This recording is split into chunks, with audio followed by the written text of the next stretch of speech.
we have fire.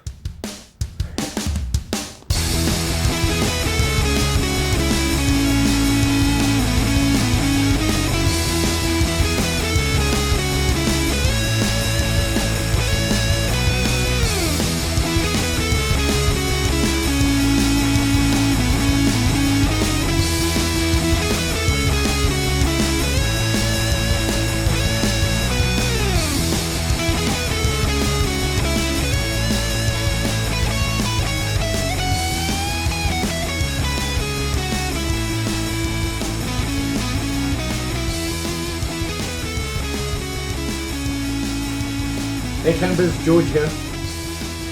Yep, back in the man cave. It's a little snowy outside, and yesterday and last night the temperatures were way down. But we're looking at snow today, so wanted to get a video in before the snow really starts coming down. And what I wanted to talk about today is this guy.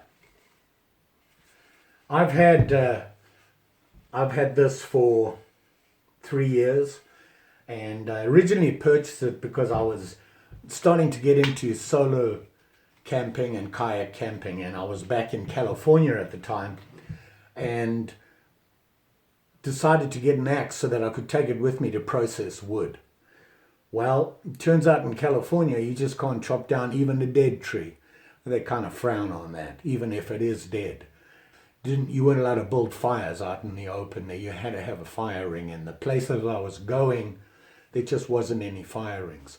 I did go to some campsites and did process some wood with it. I have used it. Unfortunately, back then, I didn't know a lot about axes, and one thing I didn't know was they really don't sharpen them before they send them to you. It's just a basic grind on it. You need to clean it up, which I hadn't done. But as you know, in the past couple of weeks, I've been doing some research on axes. One of the things I figured out was sharpening an axe before you use it when you get it from the manufacturer. I sharpened the blade up and got a nice edge on it. I thought I'd try it out again. So I went in the South 40 and processed some wood, played around with it, and surprisingly, it does a lot better, especially now that it's sharpened. So I wanted to share this with you, so we'll get on that now. You did see the specs and everything on it.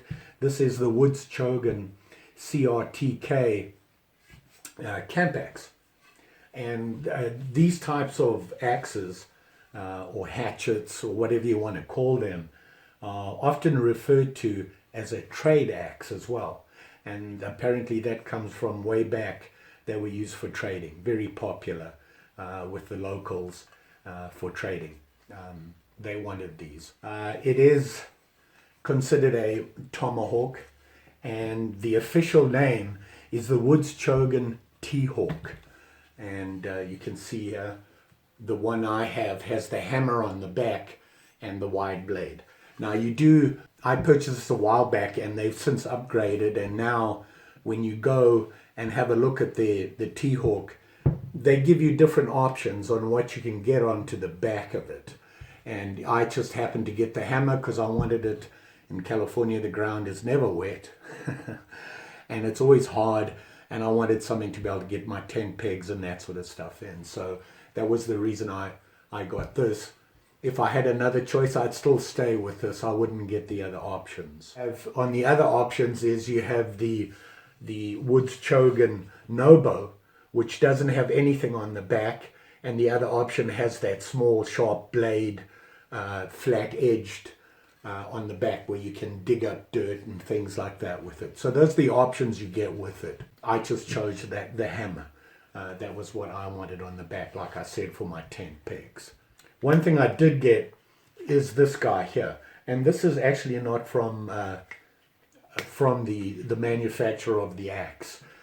This here is actually one that I bought online. I found it. It's from H&D, and it's a nice, solid, thicker, harder, stronger, I want to say, leather than the one that you get from CRKT. This one here, it came with it, and it's kind of thin, and I didn't really like the style of it that came with it. It was painful to get off, too many straps and clips.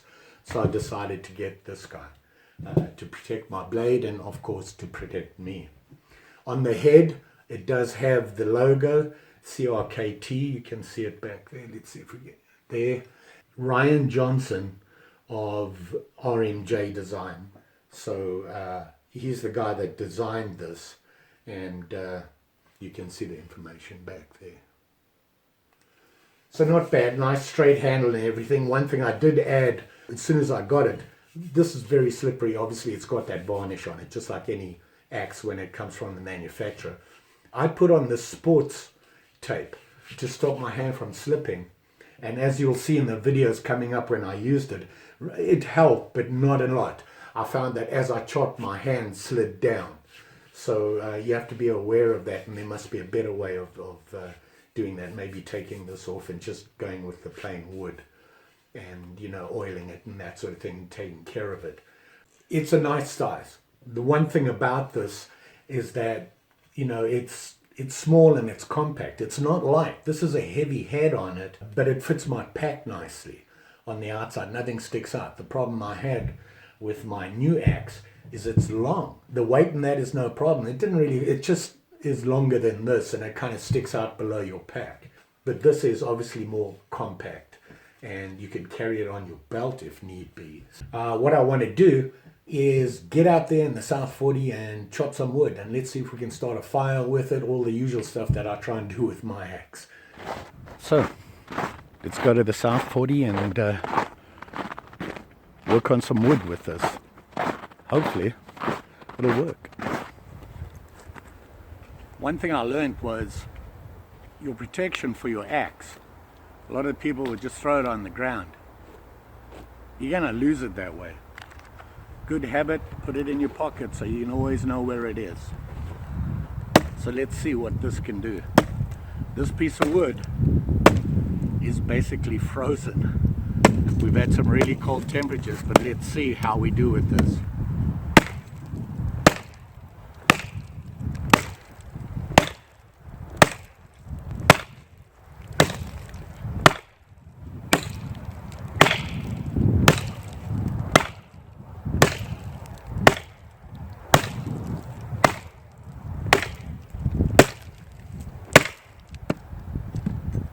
One thing I'm noticing, although I have the sports wrap on it, it's still slipping in my hand. I can still feel it slipping. Yeah, it's slipping in my hand.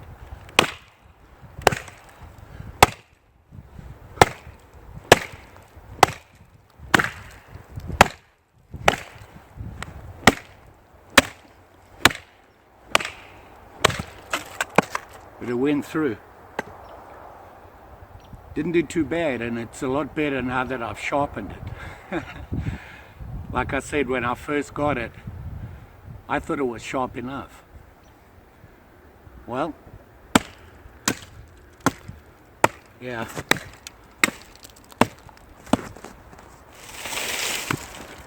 I mean, you can clean brush here.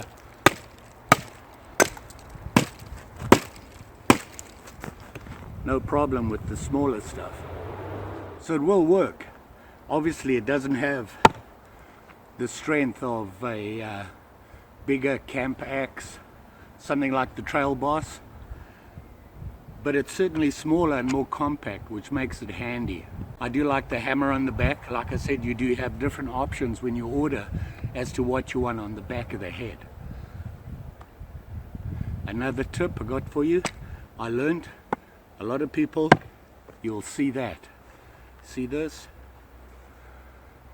The best way to do it is get as much as the front of the blade in there. And then when you take it out, people pull up. The easy way to get out of it, push down, comes right out. So you have it in there, right out. No problem. So I like this, but you're limited to what you can do with it. I mean, I got through that wood, and it's not a small piece. It's fairly big, but it took a while, and you're going to need a lot of swinging. Obviously you don't have that radius with a longer handle and a bigger axe. Can I start a fire with it? See if we can split this guy. Nope.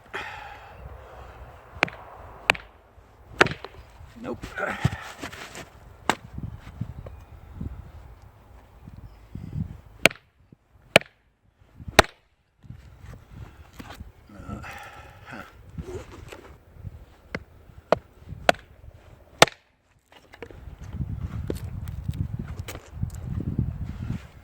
Let's see if that'll feather.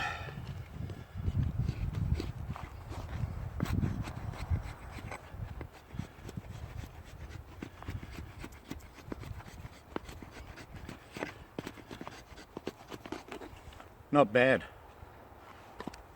Let's see if we can get it to start a fire. I have some laundry lint here with petroleum jelly, and I have my ferro rod. Now the problem is I have no sharp points here. I need to file something and get a nice 90 on it, and maybe that'll work that way. Right now I'm having to use my blade, which is never a good thing.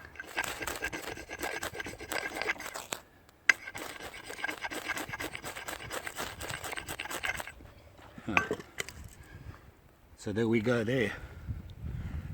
We have fire.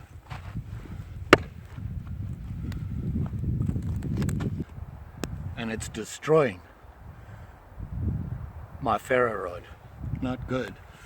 But in a situation where you need it, it'll probably help.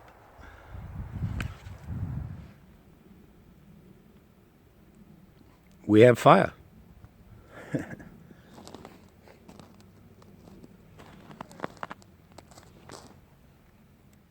Back from the South 40. Well, we're a little chilly out there and I struggled a little bit. The wood was frozen, but it did its job, and I'm impressed with it. Need to like fix the handle and things like that. I did like the weight. This one weighs 1 pound 15 ounces, I think, and all the weight is in the head. The handle is Tennessee hickory. It's nice and strong. The grain is nice and straight. Didn't really have any problems with that, and it's not a big handle, so the chances of breaking it are probably, it's not as long. You have a little bit more accuracy with this than with a big axe. Less likely to hit it here and damage it. It worked for me. So if you're looking for a hatchet, a tomahawk, or something smaller than a big camp axe, might want to consider this guy. And this is the Woods Chogan T Hawak from CRKT. I'll put a link in the description below, as usual. Some of the links, by the way, I do get, if you purchase from that link, I do get a piece of it, and I do appreciate it. It allows me to go out and buy other things and check them out. Don't forget, like, share, subscribe. You know the story, and I'm pretty sure I'll be back again with some other thing that I thought I'd share with you. Just saying, nobody knows what it's going to be, including me. Thanks for watching.